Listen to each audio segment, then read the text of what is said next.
বৃষ্টি হলে চাষ আর হবে না, চাষ বন্ধ হয়ে যাবে। চাষ করবো কি করে? ক্ষতিপূরণ কে দেবে? ক্ষতিপূরণ দিলেই তো পাবো। ফুল আছে, কত সুন্দর ফুল ফুটে থাকে। এই বৃষ্টির যে একটা ফুল নেই, দুটো চারটে, তারপর যা ফল এসছে সব নষ্ট।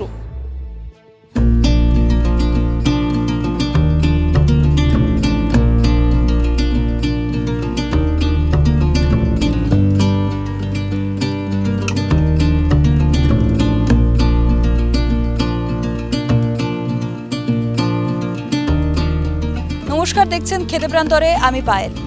ভারতে প্রবেশ করেছে মৌসুমী বায়ু, যার জেরে টানা 3 দিন ধরে আমাদের রাজ্যে মুষলধারে বৃষ্টি নেমেছে। জল জমছে একাধিক জায়গায়, এমনকি মূল শহরও জলে টইটম্বুর। তাহলে ভাবুন তো কি অবস্থা চাষের জমির। চাষিরা কি করছে? জমা জলে ক্ষেতের ফসল নষ্ট হয়ে যাচ্ছে না তো? কিংবা কোনো চাষি কি এই বৃষ্টিকে কাজে লাগিয়ে পরবর্তী কোনো চাষে লাভ করতে চলেছে? এই সব প্রশ্নের উত্তর দেব আমাদের আজকের পর্বে। চলুন দেখি।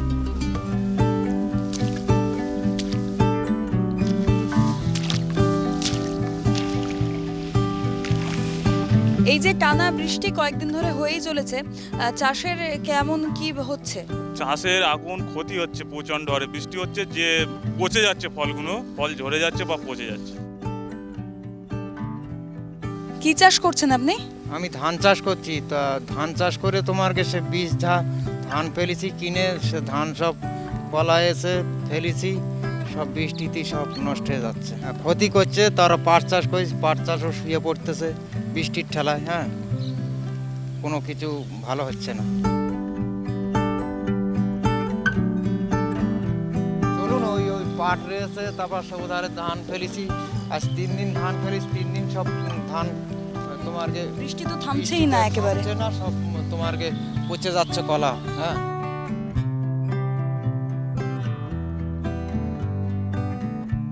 ভাঙড় এলাকার পাটের চাষ উল্লেখযোগ্য, আর অতিবৃষ্টির জন্য টানা বৃষ্টি হয়ে চলেছে। তার জন্য এই পাটের গাছ অনেকগুলোই প্রায় ভেঙে পড়েছে। চাষিরা বলছেন যে এবার পাটের চাষে বিপুল ক্ষতির সম্মুখীন হবে।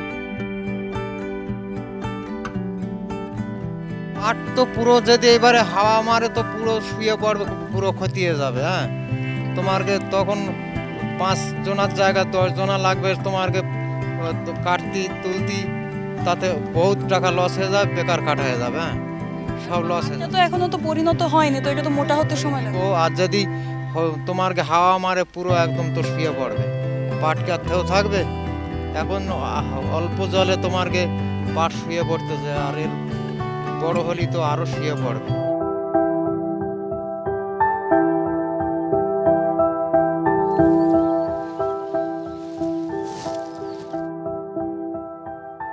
দাদা, বৃষ্টির মধ্যে ফসল দেখতে এসছেন?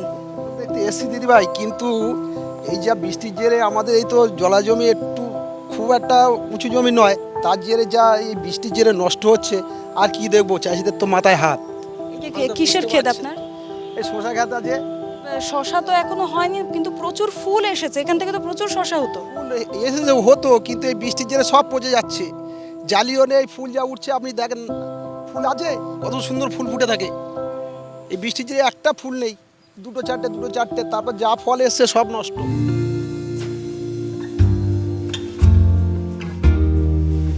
এটা তো অনেক বড় জমি তো। বড় জমি, এটা প্রায় 2 বিঘার উপর জমি। লক্ষ লক্ষ টাকা, 2 বিঘা জায়গা চাষ মানে লক্ষ লক্ষ টাকা ক্ষতি আমাদের প্রত্যেকে হবে। এই যে এই সব নষ্ট দিদিভাই, কি করবো? এই যে 2 বিঘা জমির ফসল নষ্ট হয়ে যাচ্ছে, এটার জন্য কোনো সাহায্য কিছু পাবেন না?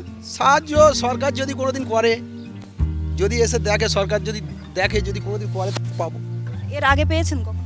এর আগে মোটামুটি পাওয়া গেছে, আমি নিজেও পেয়েছি। আচ্ছা, এই যে ক্ষতি হলে যে আপনি পাচ্ছেন, বা অনেকে আবার পাচ্ছে না, আপনি যেহেতু পাচ্ছেন আপনাকে জিজ্ঞেস করছি, কোনো চাষে যে ক্ষতি হচ্ছে বন্যা পরিস্থিতিতে, সেটা আপনি মানে আপনার দরখাস্তটা রাখছেন কি করে, বা সেখান থেকে সাহায্যটা পাচ্ছেন তার পদ্ধতিটা কি? পদ্ধতিতে পঞ্চায়েতের সাহায্য নিয়ে পঞ্চায়েত সদস্যর কাছে সব কিছু আলোচনা করতে হয় আমাদের। যা কিছু করার পঞ্চায়েত, হ্যাঁ, চিঠি দরখাস্ত লিখে জমা দিলে, কাগজপত্র, জমির জায়গা কাগজপত্র সব জমা দিতে হয়। দিলে তার কারণে পঞ্চায়েত সদস্য ও আবার পঞ্চায়েত মারফত মোটামুটি আমাদের এসব ক্ষতিপূরণের একটা দায়িত্ব নেয়। হ্যাঁ, এগুলো করে, সবসময় হয় না, সবার হয় না। কি ভুল থেকে যায় হয় না? কাগজপত্র রেডি করে না দিতে পারলে তাদের কারণে তো এইসবগুলো হবে না। যেমন সরকার ক্ষতিপূরণ দেবে তেমন কাগজপত্র আমাদের দেখাতে হবে তো, যে আমার এই জায়গা আছে, আমি এই চাষটা করছি। কিন্তু অনেকে কী করে, চাষ না করে তারা গিয়ে বাবা সেই কাজগুলো দেখি এইগুলো মানে আমাদের জিনিসগুলো অন্য জায়গায় চলে যায়, আমরা সঠিকভাবে মাঝে মাঝে পাই না, মাঝে মধ্যে এসে চাষিকেই সতর্ক থাকতে হবে। হ্যাঁ, চাষিকে সতর্ক থাকতে হবে। কত থাকবো আমরা, মাঠে খাটবো না অফিসে যাবো?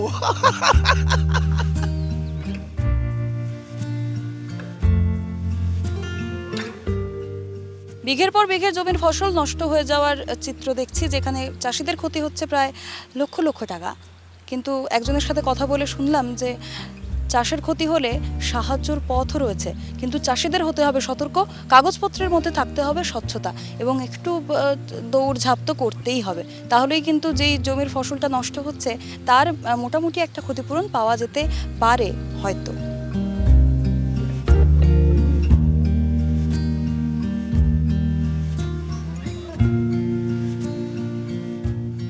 এটা ঢ্যাঁড়সের ক্ষেত। ঢ্যাঁড়সে বৃষ্টি যতই হোক না কেন, ঢ্যাঁড়স গাছের ক্ষেত্রে কিংবা ঢ্যাঁড়স চাষের ক্ষেত্রে খুব একটা ক্ষতি হয় না, বরং চাষটা ভালো হয়। চাষির সাথে কথা বলবো, কেমন চলছে, ফলন কেমন হবে বলে আশঙ্কা করছেন।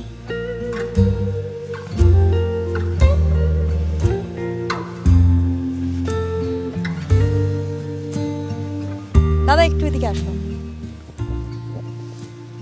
এখানে দাঁড়ান, খুব জল আছে জমে। ঠিক আছে, হ্যাঁ এবার বলুন যে অন্যান্য চাষের থেকে এই ঢ্যাঁড়স চাষটা এই বৃষ্টির মধ্যে কতটা ভালোভাবে টিকে আছে? অন্যান্য চাষের থেকে ঢেঁড়স চাষটা হচ্ছে বৃষ্টির জন্য তেমনই ক্ষতি হয় না। সকালে যে ঢেঁড়সের ফুলগুলো ফোটে, সকালে বৃষ্টিটা হলে সেই পরিমাণে ঢেঁড়সের ফুল জালিগুলো পচে যায়, এইমাত্র ক্ষতি হয়, না হলে এমন ক্ষতি জলের বৃষ্টিতে নেই।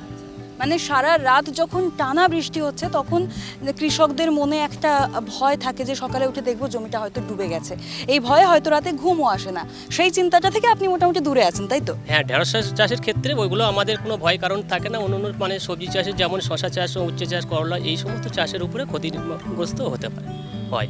তার মানে চাষিদের এই বৃষ্টিতে ঢ্যাঁড়স চাষই করা উচিত, তাই তো? হ্যাঁ, এই বৃষ্টিতে ঢেঁড়স চাষ করা উচিত, কিন্তু মানে একের পরে একে দ্রব্যমূল্য বাজারের ক্ষেত্রে আমরা চাষিরা যখন বাজার পাই না, তখন আমাদের স্বাভাবিক ক্ষেত্রে মনটা খারাপ হয়ে আসে।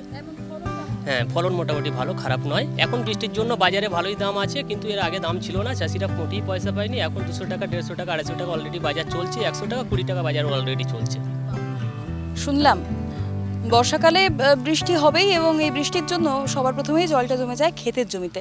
তবে অনেকেই ভাবেন হয়তো তাহলে করবোটা কি, চাষ করা কি ছেড়ে দেবো বৃষ্টিকালে? না, বর্ষাকালে চাষের জন্য আজকে জানালাম যে ঢ্যাঁড়স চাষ করে যেমন ফলনটা ভালো হচ্ছে, থাকছে না ফসল পচে যাওয়া কিংবা ডুবে যাওয়ার ভয়, বাজারটাও কিন্তু ভালোই চলছে। তাই বর্ষাতে করে দেখতেই পারেন ঢ্যাঁড়স চাষ।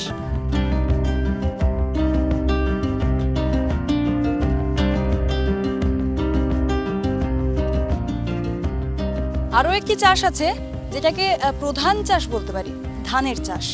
ধানের চাষ যত বৃষ্টি হয় তত চাষ ভালো হয়, যেহেতু জলটা সেচের মাধ্যমে যুক্ত করতে হয় না জমিতে। তবে একটা সমস্যা রয়েই যায় জল জমে থাকার এবং ফসল নষ্ট হওয়ার, যার জন্য কাজে আসে উন্নত মানের নিকাশি ব্যবস্থা। আর চাষিদের থেকে জানবো কোন পদ্ধতি অবলম্বন করে ধানের জমি থেকে জলটা নিকেশ করছেন। পাশেই রয়েছে বীজতলা এবং ধানের গাছ এতদিনে প্রায় এই মাপের লম্বা হয়ে যাওয়ার কথা, কিন্তু টানা বৃষ্টির জন্য সেই জমিতে জল জমে আছে এবং ধানের গাছ, ধান অঙ্কুর হওয়ার পর সেই গাছ আর বেরোতে পারছে না। এই জন্য চাষিরা এখানে জল বার করছে, আমি দেখতে পাচ্ছি। ওনার থেকেই জানতে চাইবো যে কীভাবে এটা তৈরি করলেন।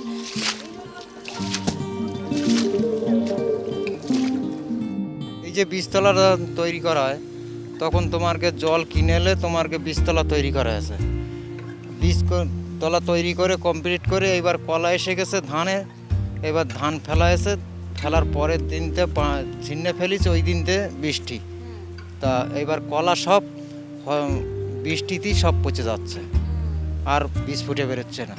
জমি থেকে জলটা যে বার করছেন, তারপর আপনি যে এই যে জালার মতো যে বানিয়েছেন গর্তগুলো, এগুলো কিভাবে বানালেন বা এর পদ্ধতি কি বানানোর? ও তোমাকে চারিধার দিয়ে আল দিতে আছে, মাটিতে দিয়ে তোমাকে জলটা পার করতে যাচ্ছে। আপনি সময়ে সময়ে এই জলটা বার করে দিচ্ছেন? হ্যাঁ, সময় সময় যখন জল জমছে তখন জলগুলো বার করে দিচ্ছি, ঝতরা হয় আর ঝতরা থাকে। ধান চাষের ক্ষেত্রে সবচেয়ে চ্যালেঞ্জিং যেটা হয়ে যায় একেবারে ভিত যেটা বলতে পারি ধান চাষের, অর্থাৎ বীজ বপন। এখান থেকে এই ছোট্ট ধান থেকে ছোট্ট চারা উঠবে এবং সেই চারাটা বড় হবে, তারপর সেটা গিয়ে চারা রোপণ করে তারপর ধান চাষটা তৈরি হবে অন্য জমিতে। তবে এইটা বাঁচাতে গিয়ে চাষিরা যেটা করেছেন, যেখান থেকে জল জমেছিল প্রায় এই জমিটা যতটা আছে ততটাই জলে ভর্তি ছিল, সেখান থেকে জল কাটিয়ে এই জমি থেকে অনেকটাই গভীর, প্রায় 1 ফুট মতো গভীর একটা গর্ত করে সেখান থেকে যাতে জলটা ওই জমা হচ্ছে ওই গর্তে গিয়ে এবং সেখান থেকে জলটা বার করে দিয়েই একেবারে জমিটা প্রায় অনেকটাই শুকনো হয়ে গেছে। এবার যদি বৃষ্টিটা একটু থামে বা যদি আর টানা না হয় তাহলে এই ধানের জমিটা কিংবা এই বীজতলাটা বেঁচে যেতে পারে। দাদা, এটা কি করছেন জমিতে? শুনতে পাচ্ছেন? নামছি আমি নামছি। তার কতটা জল আছে?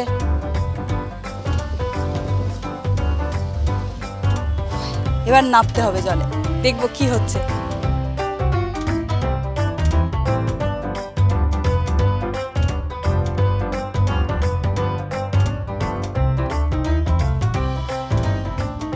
পাক তো নিচে। হ্যাঁ, এটা কি করছেন? না, এটাকে চষা হয়েছে, জমিতে ধান ছড়ানো হবে বলে মইটাকে মই দিয়ে সমান তৈরি করা হচ্ছে। তারপর আমাদেরকে এই সমান অবস্থা তৈরি করার পরে এটাকে ধান ছড়ানো। ধান ছড়ানো হবে মানে এটা কি তাহলে বীজতলা তৈরি হবে? এটাকে বীজতলা তৈরি হচ্ছে বর্ষার জন্য, জমিতে চাষ করার জন্য। আচ্ছা, তাহলে এটা কলা গাছ তো? এটা কলা গাছ। কলা গাছ দিয়ে কি হয়? কলা গাছ দিয়ে এটা ওয়েট আছে, এটাকে আমরা গিয়ে পা দিয়ে যে গর্ত আছে সেই গর্তগুলোকে পূরণ করার মিল তৈরি করা হচ্ছে। তাহলে তো এই জলটা থাকবে না যখন বীজতলা হবে? হ্যাঁ, এটাকে জলকে আমরা আজকে ধান ছড়িয়ে দেবো, কালকে জলটাকে কাটিয়ে দেবো, আবার বীজ জন্ম হয়ে মানে তৈরি হয়ে যাবে, আবার জলটাকে কাটিয়ে দেওয়ার পরে বীজ তৈরি হয়ে যাবে, আবার জলটাকে আবার বেঁধে দিয়ে দেওয়া হবে। এখন তো আপনি তাহলে আশা করছেন যাতে একটু মেঘটা পরিষ্কার হয়ে যায়? হ্যাঁ, মেঘ পরিষ্কার হলে তাহলে আমি ধানটা বিকাল নাগাদ, সন্ধ্যা নাগাদ ভালো করে ধানটাকে ছড়াতে পারবো। এটা কিন্তু বেশ মজার জিনিস। এটা কি খুব মানে গায়ে শক্তি লাগে? মানে আমি টানতে পারবো? হাঁটছি, আমার মানে প্লেন ভাবে চলে যাচ্ছে, গিয়ে পায়ের দাবনগুলো মিল হয়ে যাচ্ছে। তাহলে একটু দেখি। ওইটাও তো কলা গাছেরই। হ্যাঁ, কলা গাছ।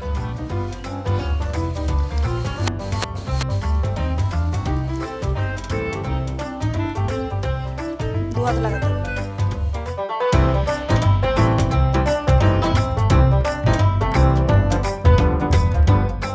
এটা বেশ চাষের অভিনব পদ্ধতি। আমি দেখলাম যে কলা গাছ মানে ব্যবহার করে চাষের জমিটাকে সমান করা হচ্ছে। এটা আমি প্রথম দেখলাম, আর বেশ সহজ পদ্ধতি, মানে হাতে খুব একটা জোরও দিতে হচ্ছে না।